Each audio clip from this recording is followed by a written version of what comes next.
वाला छात्र इंटरनेट पर अपनी जिंदगी खत्म करने का आसान तरीका ढूंढ रहा होता है। तभी उसे एक शानदार टैक्सी सर्विस का एडवर्टाइजमेंट दिखता है जिसका नारा होता है, मरो मत बदला लो, हम तुम्हारी मदद करेंगे। ये देखकर लड़का रोने लगता है। वो उस सर्विस को कॉल करने के बारे में सोचता है, लेकिन फिर उसे लगता है कि शायद ये कोई मजाक है और वो रुक जाता है। अगले दिन लड़का टूटी हुई टांग के साथ स्कूल जाने की कोशिश करता है। जब वो उन बदमाश छात्रों को देखता है जो अक्सर उसे परेशान करते हैं, तो वो खुद को क्लासरूम में जाने के लिए तैयार नहीं कर पाता। खुद को खोया हुआ महसूस करते हुए वो अपनी माँ की मछली की दुकान पर चला जाता है। उसकी माँ बोल और सुन नहीं सकती और अपनी दुकान के विज्ञापन बोर्ड से ग्राहकों को आकर्षित करने में मुश्किल झेल रही होती है। ये सीन लड़के को और भी ज्यादा उदास कर देता है और उसे समझ नहीं आता कि वो किससे मदद मांगे। आखिरकार वो पिछली रात देखी टैक्सी सर्विस को कॉल करने का फैसला करता है। फोन उठाने वाला व्यक्ति एस जो होता है, जो इस सर्विस का डायरेक्टर है, और वो तुरंत एक ड्राइवर को काम सौंप देता है। टैक्सी ड्राइवर लड़के को लेने आता है। जब वे अपनी मंजिल पर पहुंचते हैं तो ड्राइवर कार का दरवाजा खोलता है। अंदर बैठने के बाद लड़का पूछता है कि वे कहाँ जा रहे हैं। ड्राइवर जवाब देता है कि वे बदला लेने जा रहे हैं। लड़का, जिसका नाम पार्क यंग मैन है, आंखों में आंसू लिए अपनी दुख भरी कहानी बताने लगता है। यंग मैन बताता है कि वो हाल ही में एक नए स्कूल में आया है।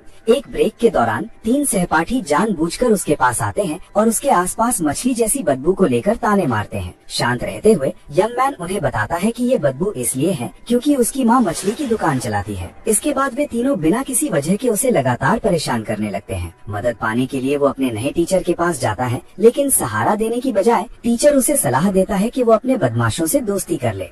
इससे उसका दर्द और बढ़ जाता है। ऊपर से टीचर यंग मैन के कपड़ों से आने वाली मछली की बदबू की भी आलोचना करता है। यंग मैन खुद को संभालने की कोशिश करता है, लेकिन तीनों बदमाश उसे धमकाते हैं। वे उसे जबरदस्ती एक कराओके जगह पर ले जाते हैं, जहां वे उसे बेरहमी से पीटते हैं, उसके कपड़े उतार देते हैं और उसका पैसा चुरा लेते हैं। एक बार जब यंग मैन के पास देने के लिए कुछ नहीं बचता, तो वे उसे सड़क पर धक्का दे देते हैं। गिरते समय उनमें से एक अपनी बाइक यंग मैन की टांग पर चढ़ा देता है ताकि ये एक हादसा लगे और वे बीमा का पैसा ले सके। अगले दिन यंग मैन पलटकर लड़ने का फैसला करता है। वो पुलिस में रिपोर्ट करता है, लेकिन केस सुलझाने की बजाय पुलिस अधिकारी सिर्फ स्कूल हिंसा समिति को जिम्मेदारी सौंप देता है। यंग मैन से कहा जाता है कि वो घर जाकर समिति की कार्रवाई का इंतजार करे। घर लौटने पर वो देखता है कि वही बदमाश उसकी माँ के साथ खाना खा रहे हैं। वे चेतावनी देने आए होते हैं और यहाँ तक कि उसकी माँ को चाकू मारने की धमकी भी देते हैं। मजबूरी में यंग मैन चुप रहता है। समिति की बैठक में जब प्रिंसिपल उसकी चोट के बारे में पूछता है तो वो हिचकिचाता है और डर के कारण सच छुपाते हुए कह देता है कि वो खेलते समय गिर गया था। हालांकि वो खुद को बचाने की कोशिश करता है, लेकिन उसकी माँ को लगता है कि कुछ गलत है और वो उसे सच बोलने के लिए कहती है। फिर भी यंग मैन चुप रहता है। बदमाश लापरवाही से खेलने के लिए माफी मांगते हैं और प्रिंसिपल सलाह देता है कि इस मामले को फिलहाल स्कूल से बाहर न ले जाया जाए। मौजूदा समय में जब यंग मैन को एक गेमिंग स्टेशन पर छोड़ा जाता है तो ड्राइवर उसे एक लिफाफा देता है जिसमें निर्देश होते हैं। इन निर्देशों में गेम नंबर होता है। जैसे ही यंग मैन गेम में जाता है, उसे एक परी जैसा किरदार रास्ता दिखाता है और खेल के नियम समझाता है। उसी समय टैक्सी का मीटर चलता रहता है और बताया जाता है कि हालात के अनुसार अतिरिक्त चार्ज लग सकता है। अंत में यंग मैन को चेतावनी दी जाती है कि टैक्सी गेम की बात किसी और से शेयर न करें। दुविधा में पड़कर पहले यंग मैन गेमिंग स्टेशन छोड़ने के बारे में सोचता है, लेकिन बदमाशों की पुरानी ज्यादतियों की यादें उसके दिमाग में आ जाती हैं। आखिरकार बदला लेने की उसकी चाह उस पर हावी हो जाती है और वो गेम के जरिए बदला लेने के लिए सहमति दे देता है। एक अंधेरी अंडरग्राउंड बेसमेंट में यंग मैन एक अहम फैसला करता है। टैक्सी सर्विस की टीम इकट्ठा होकर उसकी कहानी का इंतजार करती है। एस जो इस मामले की गंभीरता को समझते हुए कहता है कि भले ही ये उन्हें छोटा लगे, लेकिन यंग मैन के लिए ये बहुत मायने रखता है। गो युन तुरंत कार्रवाई में लग जाता है और बदमाशों में से एक सुन टी की गहराई से जांच शुरू करता है, जिसके प्रभावशाली पारिवारिक संबंध उसे स्कूल में बेखौफ ताकत देते हैं। टीम बदमाशों की तस्वीरें इकट्ठा करती है और उनके बारे में और जानने की तैयारी करती है। गंभीरता से सिर हिलाते हुए संचल बताता है कि अपराधियों की उम्र जो भी हो, मामले को पूरी गंभीरता से लेना जरूरी है। इसी बीच डूजी मीटर चालू करता है और एक भीड़ भाड़ वाले रेस्टोरेंट की ओर जाता है, जो उनकी योजना के अगले चरण का संकेत होता है। अंदर वो चुपचाप एक चाल चलता है, प्लेटें बदल देता है और खाने की सामग्री में हेर फेर करता है, जो अनजाने में यंग मैन के टीचर को परोसी जाती है। टीचर बीमार पड़ जाता है और डूजी इस मौके का फायदा उठाकर उसी स्कूल में सब्स्टिट्यूट टीचर की नौकरी हासिल कर लेता है। डूजी की मदद से खुश होकर प्रिंसिपल उसका स्वागत करता है और उसे गणित पढ़ाने की जिम्मेदारी देता है, एक ऐसा विषय जिसमें उसे खुद भरोसा नहीं होता। क्लास में परिचय के दौरान डूजी हाजिरी लेना शुरू करता है। तभी सुंटी मौसम को लेकर हल्की टिप्पणी करके क्लास में खलल डालता है। क्लास के बाद दो और बदमाश हयांगसिक और हयाकू डूजी पर खाली कैन फेंकते हैं और उसके पास आकर एक अनुरोध करते हैं। उनमें से एक बेधड़क सिगरेट मांगता है। डूजी सवाल करता है कि क्या एक छात्र का अपने टीचर से ऐसा पूछना सही है। तभी सुंटी बीच में आकर डूजी का मजाक उड़ाता है और कहता है कि वो बस एक पार्ट टाइम कर्मचारी है, असली टीचर नहीं। डूजी को सबक सिखाने के लिए सुंटी अपने साथी को थप्पड़ मारता है और झूठा आरोप लगाता है कि डूजी ने उसे मारा है। शांत रहते हुए डूजी हालात संभालने की कोशिश करता है, लेकिन सुंटी की आक्रामकता बढ़ जाती है। मौका पाकर सुंटी डूजी का बटुआ छीन लेता है और पैसे लेकर भाग जाता है। तीनों भाग जाते हैं और डूजी खुद को अपमानित और ठगा हुआ महसूस करता है। वो ये घटना गोयुन को बताता है और कहता है कि उसे ठगा गया है। गोयुन मजाक में इस पर हंसता है और कहता है कि ये कितनी अजीब बात है कि डूजी को उसके ही छात्रों ने लूट लिया। दिन में बाद में सुंटी हयांगसिक को लड़कियों को प्रभावित करने के लिए कुछ खाने पीने का सामान लाने का काम देता है। आदेश मानते हुए हयांगसिक एक बुजुर्ग महिला के पास जाता है और उससे मदद के बदले पैसे देने की बात करता है।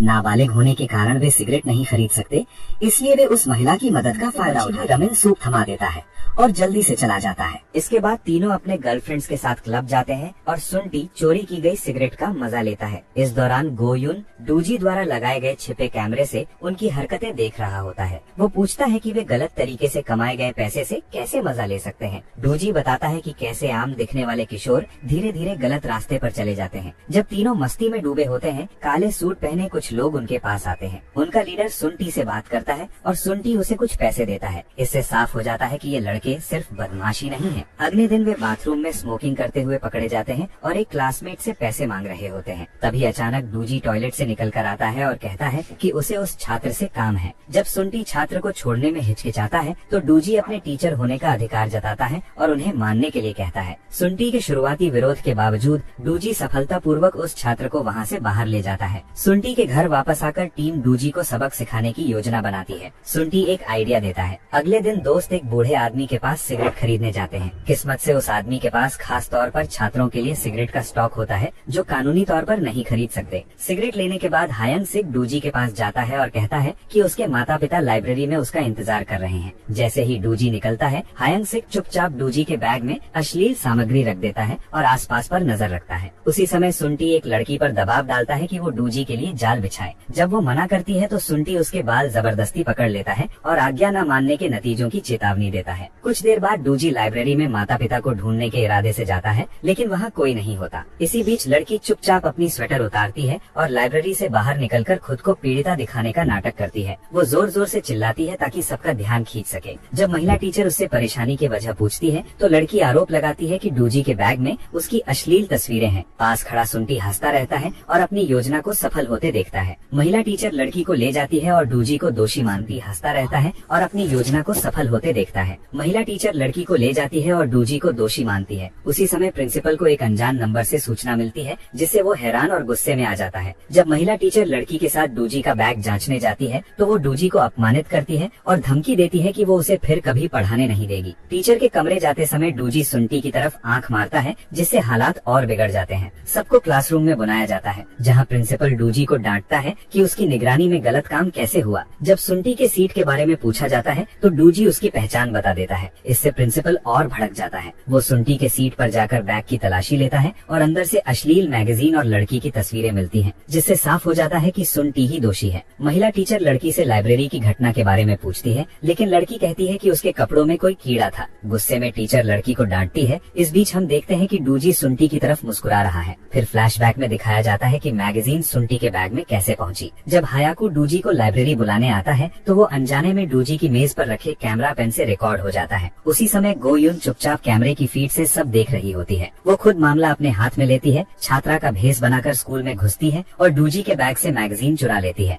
सावधानी से मैगजीन को सुंटी के बैग में रखने के बाद वो गुमनाम तरीके से प्रिंसिपल को तस्वीरों की सूचना देती है। सच सामने आने पर महिला टीचर डूजी से माफी मांगती है। डूजी आंसू बहाकर सहानुभूति बटोरता है। टीचर और प्रिंसिपल दोनों की फटकार के बाद सुंटी अपने दोस्त को दोषी ठहराता है और उसे अपमान की साजिश रचने का आरोप लगाता है। वो दोस्त पर हाथ उठाने लगता है, तभी हायांग-सिक बीच में आकर उसे शांत होने को कहता है, लेकिन सुंटी और ज्यादा गुस्सा हो जाता है और हायाकुसु को उसके मामलों में दखल न देने की चेतावनी देता है। स्कूल से निकलते समय तीनों देखते हैं कि पुलिस सिगरेट से भरा बैग ढूंढ लेती है और बूढ़े आदमी को गिरफ्तार कर लेती है। पता चलता है कि वो आदमी मारिजुआना बेच रहा था और पुलिस के पूछने पर वो बदमाश लड़कों को खरीदार बताता है।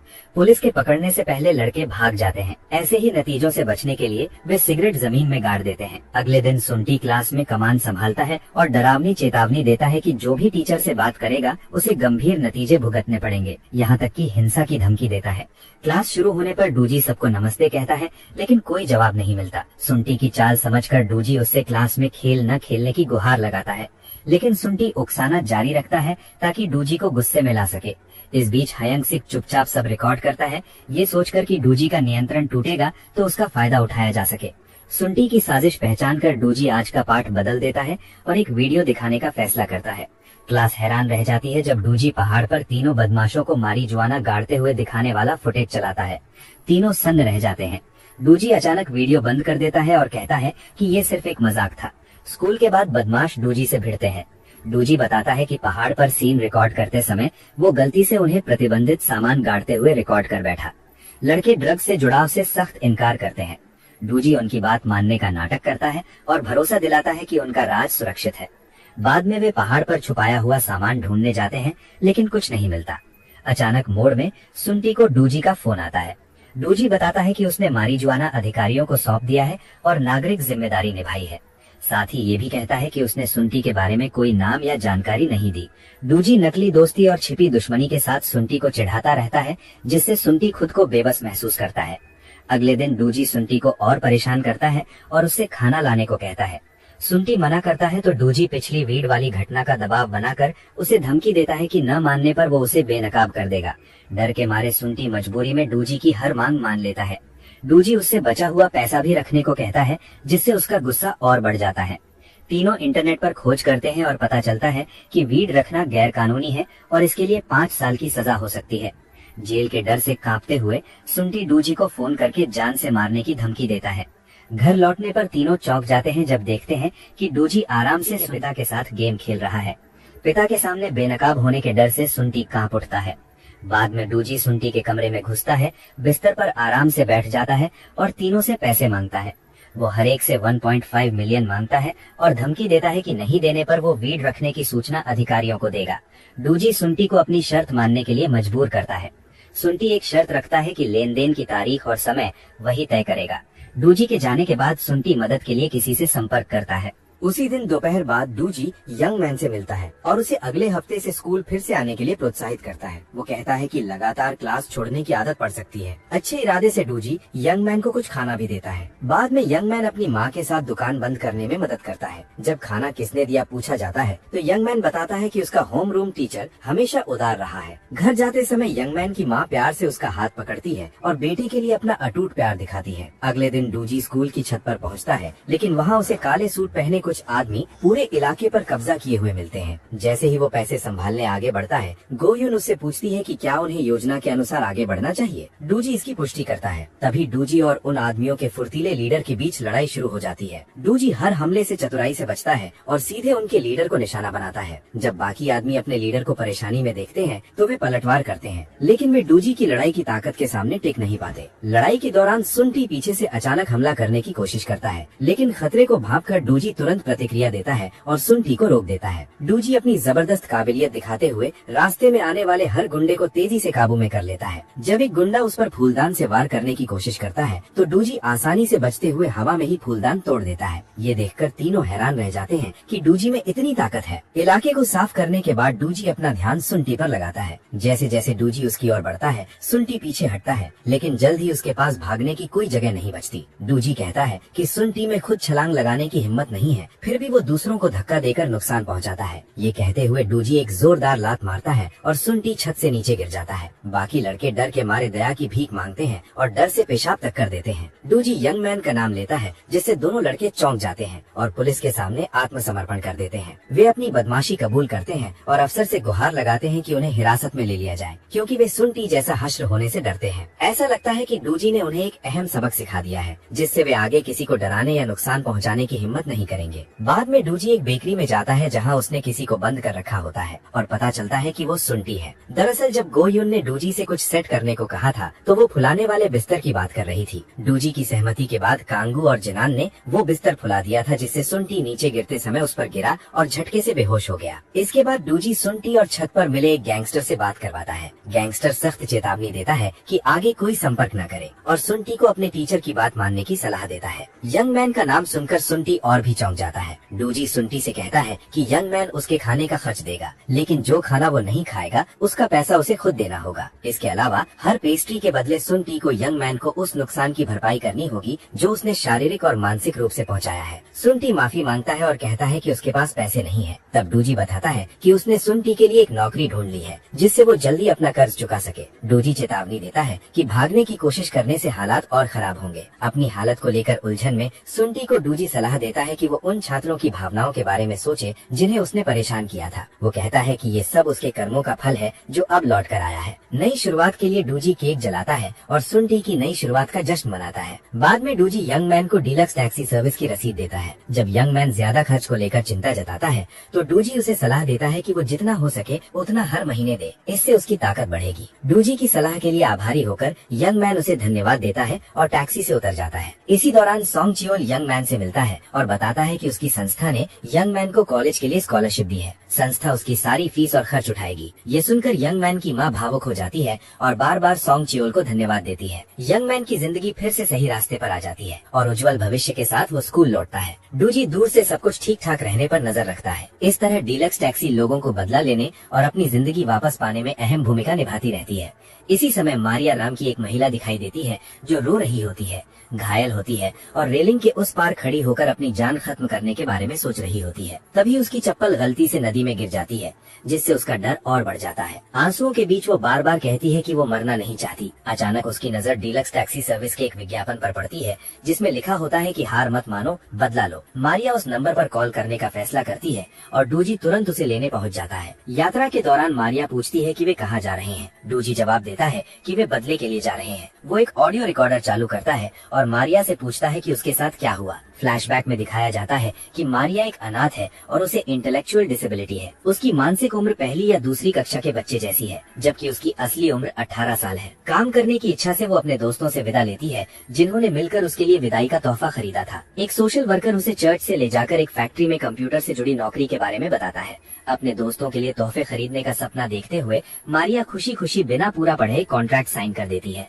शुरू में सब कुछ ठीक रहता है। मैनेजर जोंग जुन उससे अच्छे से बात करता है। मीटिंग में मारिया एक्सेल में अपनी जानकारी भी बताती है, लेकिन जैसे ही सोशल वर्कर चला जाता है, जोंग जुन उसे फैक्ट्री घुमाने ले जाता है और मछलियों की स्केलिंग का काम सौंप देता है। मारिया विरोध करती है कि उसे तो कंप्यूटर का काम करना था। जोंग जुन उसे भरोसा देता है कि बाद में कंप्यूटर का काम मिलेगा, लेकिन मारिया मछलियों से डरती है और मना कर देती है। तभी फैक्ट्री का मालिक जू चान आ जाता है। ये जानकर कि मारिया काम के लिए तैयार नहीं है, वो उसके बाल पकड़कर उसका सिर मछलियों वाले पानी में डुबो देता है और उसके डर का मजाक उड़ाता है। इसके बाद वो उसे जोर से थप्पड़ मारता है, जिससे वो जमीन पर गिर जाती है। उसकी क्रूरता और बढ़ जाती है। वो अलग अलग चीजों से मारकर उसे और सताता है। वे उसे ठंडे पानी और नमक भरे ड्रम में डाल देते हैं और उसे बोरी से बंद कर देते हैं। बाद में उसे होश में लाने के लिए उस पर गर्म पानी डालते हैं। भयानक यातना के दबाव में मारिया रोते हुए जू चान के लिए काम करने को मजबूर हो जाती है और मछलियों के साथ अपने डरावने अनुभव बताती है। एक रात मारिया किसी तरह भाग निकलती है और एक पुलिस वाले से मदद मांगती है, लेकिन वो पुलिस वाला भ्रष्ट निकलता है और उसे वापस जू चान की फैक्ट्री ले जाता है, जहां उसकी गुहारों को अनसुनाकर उसे फिर से यातनाएं दी जाती हैं। अधिकारी ने बेरहमी से उसके ठंड से जमे शरीर पर पानी डाल दिया और उसे चेतावनी दी कि दोबारा भागने की कोशिश न करे। उसने जोर देकर कहा कि वो फैक्ट्री को ही अपना घर और काम की जगह माने और कोई परेशानी न खड़ी करे। इससे उसका दुख और बढ़ गया। बाद में जोंग जुन ने मारिया के साथ यौन शोषण किया, जिससे उसका मानसिक आघात और गहरा हो गया और वो आत्महत्या की कोशिश करने पर मजबूर हो गई। अस्पताल में भर्ती होने के बाद मारिया एक बार फिर भागने में सफल रही और आत्महत्या करने के के इरादे से पुल तक पहुंच गई। वर्तमान समय में डू जी मारिया को गेम स्टेशन पर छोड़ देता है और उसे निर्देश देकर चला जाता है। मारिया गेम खेलना शुरू करती है। स्क्रीन पर उससे पूछा जाता है कि वो मैनेजर और बॉस से बदला लेना चाहती है या नहीं। बदला चुनते हुए मारिया संबंधित बटन दबाती है। इससे टीम के सदस्यों के लिए एक नया मिशन का संदेश सक्रिय हो जाता है। वे तुरंत अपना काम छोड़कर भूमिगत इलाके में इकट्ठा होते हैं और मिशन पर चर्चा करते हैं। कांगू सुझाव देता है कि उनके पेजर पुराने हो चुके हैं, इसलिए उन्हें स्मार्टफोन में अपग्रेड करना चाहिए, लेकिन गो युन जोखिम कम करने के लिए पेजर पर ही टिके रहने की बात करती है। टीम के इकट्ठा होने पर मारिया अपनी दर्दनाक कहानी सुनाती है और सोंग चियोल बोर्ड पर जू चान और जोंग जुन की तस्वीरें टांग देता है। सोंग चियोल बताता है कि ये दोनों,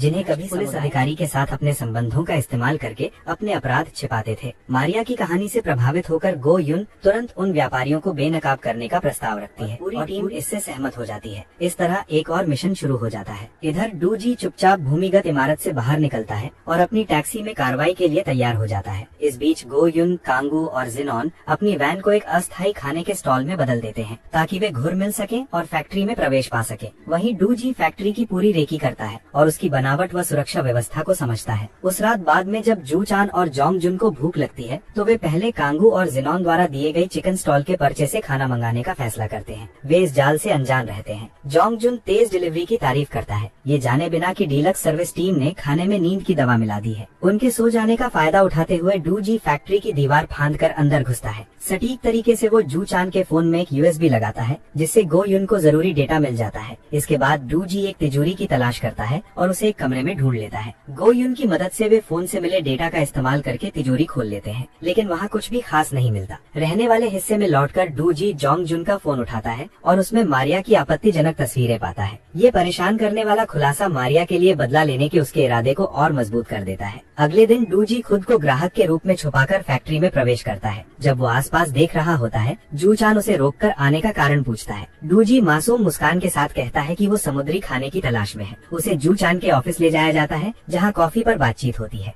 थोड़ी देर बाद जोंग जुन भी वहाँ आ जाता है और वे व्यापार की बातें करते हैं। चर्चा के दौरान डू जी अपनी साख साबित करने के लिए 50 ड्रम समुद्री खाने को खरीदने में रुचि दिखाता है। अपनी आर्थिक क्षमता दिखाने के लिए वो अपना ब्रीफकेस खोलता है और उसमें रखे पैसे दिखाता है। नकदी देखकर प्रभावित होकर जू चान और जोंग जुन 2 दिनों में 50 ड्रम की डिलीवरी का सौदा तय कर लेते हैं और डू जी से 50% एडवांस पेमेंट की मांग करते हैं। डू जी शर्तों से सहमत हो जाता है, समझौते पर हस्ताक्षर कर देता है। उसे आने वाली साजिश का अंदाजा नहीं होता। जू चान और जोंग जुन ऑर्डर से खुश होते हैं, लेकिन उन्हें झटका लगता है जब पता चलता है कि आधे ड्रमों में कीड़े लगे हुए हैं। जू चान जोंग जुन को आदेश देता है कि इन खराब ड्रमों को छांटकर स्कूलों और सेना में भेज दिया जाए। ये भी सामने आता है कि वे ये मछली विदेश से मंगवाते हैं और मुनाफा बढ़ाने के लिए उस पर कोरिया का लेबल लगा देते हैं। कांगू और जिनॉन उनकी बातचीत सुन लेते हैं और उनके धोखेबाज तरीकों का पता लगा लेते हैं। बाद में जोंग जुन बीमा कर्मचारी यंग सुक से मारिया के बारे में बात करता है और कहता है कि वो किसी ऐसे व्यक्ति को शामिल करना चाहता है जो कम भागने वाला हो। उसकी बातें यंग सुक को बुरी लगती है और वो उसे ज्यादा चुनिंदा न होने की सलाह देती है।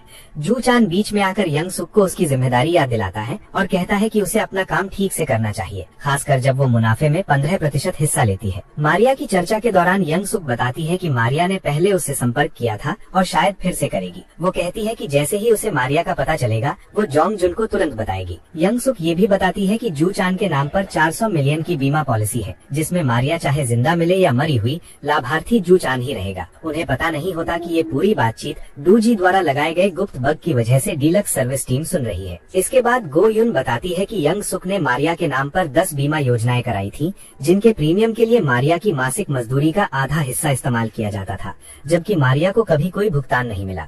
ग्राहक बनकर सोंग चियोल बीमा कंपनी जाता है और यंग सुक से मिलने की मांग करता है। बीमा योजनाओं के बारे में जानने के बाद वो ये कहकर बाहर निकल जाता है कि वो बाद में लौटेगा। ऑफिस के बाहर टैक्सी का इंतजार करते समय यंग सुक को सोंग चियोल सवारी की पेशकश करता है। बीमा के निर्णय के बारे में पूछने पर सोंग चियोल कहता है कि रास्ते में बात कर लेंगे क्योंकि उसके पास समय कम है। यंग सुक सहमत होकर कार में बैठती है, लेकिन कांगू उसे टेजर से बेहोश कर देता है। वे उसके मुंह पर टेप लगा देते हैं और पहचान छिपाने के लिए उसे टोपी पहना देते हैं। होश में आने पर यंग सुक अपनी जान की भीख मांगती है और कहती है कि वो सिर्फ एक सामाजिक कार्यकर्ता है। सोंग चियोल शांत स्वर में उसे बताता है कि वे उसे फैक्ट्री ले जा रहे हैं और उसे ठीक तरह से रखा जाएगा। उसके विरोध और चीखने के बावजूद कांगू उसे फिर से टेजर से बेहोश कर देता है। इस बीच जोंग जुन फैक्ट्री में समुद्री खाने के 50 ड्रम पहुंचाने की तैयारी करता है, लेकिन रास्ते में एक नकाबपोश आदमी, जो शायद डू जी होता है, ट्रक से निकाली गई रिंच लेकर उसे रोक लेता है। जोंग जुन और डू जी के बीच टकराव होता है, लेकिन हालात बिगड़ जाते हैं जब डू जी उसे हवा में उछाल देता है, जिससे उसकी गर्दन में गंभीर चोट लगती है।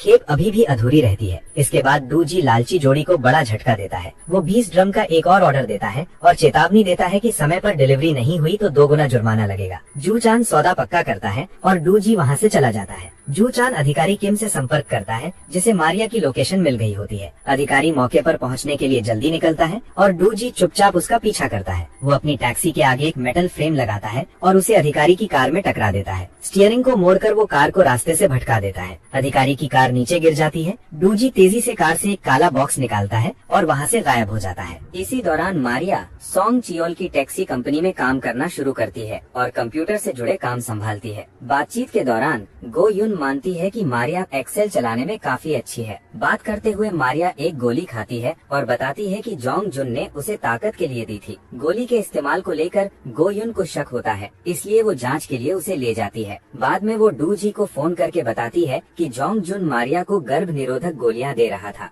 डूजी एक बार फिर ड्रम चुराने की योजना बनाता है और जोंग जुन का रास्ता रोकता है जब वो फैक्ट्री लौट रहा होता है। इस बार जोंग जुन अपने साथ मददगार लोगों को लाता है, जिससे हाथापाई शुरू हो जाती है। जोंग जुन पलटवार करने की कोशिश करता है, लेकिन डूजी की फुर्ती उसे ऊपर हाथ देती है। वो जोंग जुन को काबू में कर लेता है और तब तक मारता है जब तक वो बेहोश न हो जाए। इसी दौरान जू चान जोंग जुन को फोन करता रहता है, लेकिन कोई जवाब नहीं मिलता। खंभे से बंधे हुए जोंग जुन को आखिरकार समझ आता है कि इसमें डूजी का हाथ है। जू चान डूजी से संपर्क करता है और ड्रम लेने भेजे गए आदमी के गायब होने की बात करता है। वो अगले दिन 70 ड्रम देने का वादा करता है। डूजी चेतावनी देता है कि समय पर डिलीवरी न होने पर सजा भुगतनी पड़ेगी। जू चान ऑनलाइन समुद्री खाने के ड्रम ढूंढता है, लेकिन गो युन विक्रेता बनकर सामने आती है और ऑर्डर पूरा करती है। कांगू और जिनोन डिलीवरी मैन बनकर आते हैं और जू चान से मजाक करते हैं कि समुद्री खाने की फैक्ट्री को बाहर से समुद्री खाना क्यों खरीदना पड़ रहा है। अलग होने के बाद जू चान फैक्ट्री लौटता है और अचानक डूजी से सामना हो जाता है। जू चान डूजी की पहचान के बारे में पूछता है, जिस पर डूजी खुद को कुख्यात समुद्री खाना चोर बताता है। दोनों के बीच लड़ाई शुरू हो जाती है। जू चान डूजी पर डंडे से हमला करने की कोशिश करता है, लेकिन डूजी ज्यादा ताकतवर और फुर्तीला साबित होता है। वो जू चान को आसानी से काबू में कर दीवार से दे मारता है। जू चान की तमाम कोशिशों के बावजूद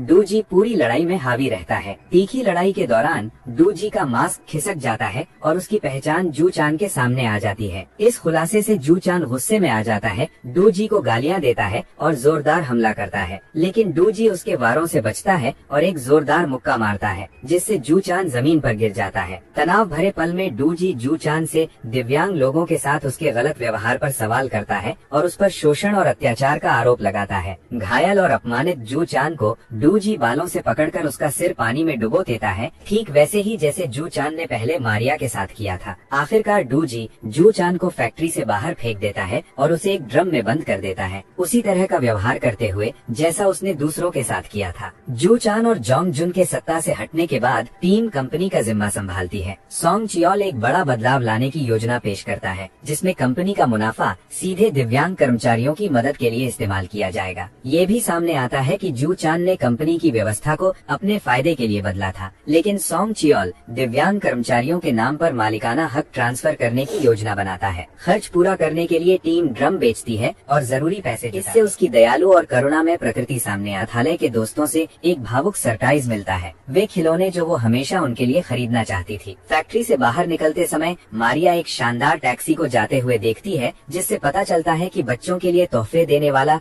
डूजी ही था। इससे उसकी दयालु और करुणामय प्रकृति सामने आती है।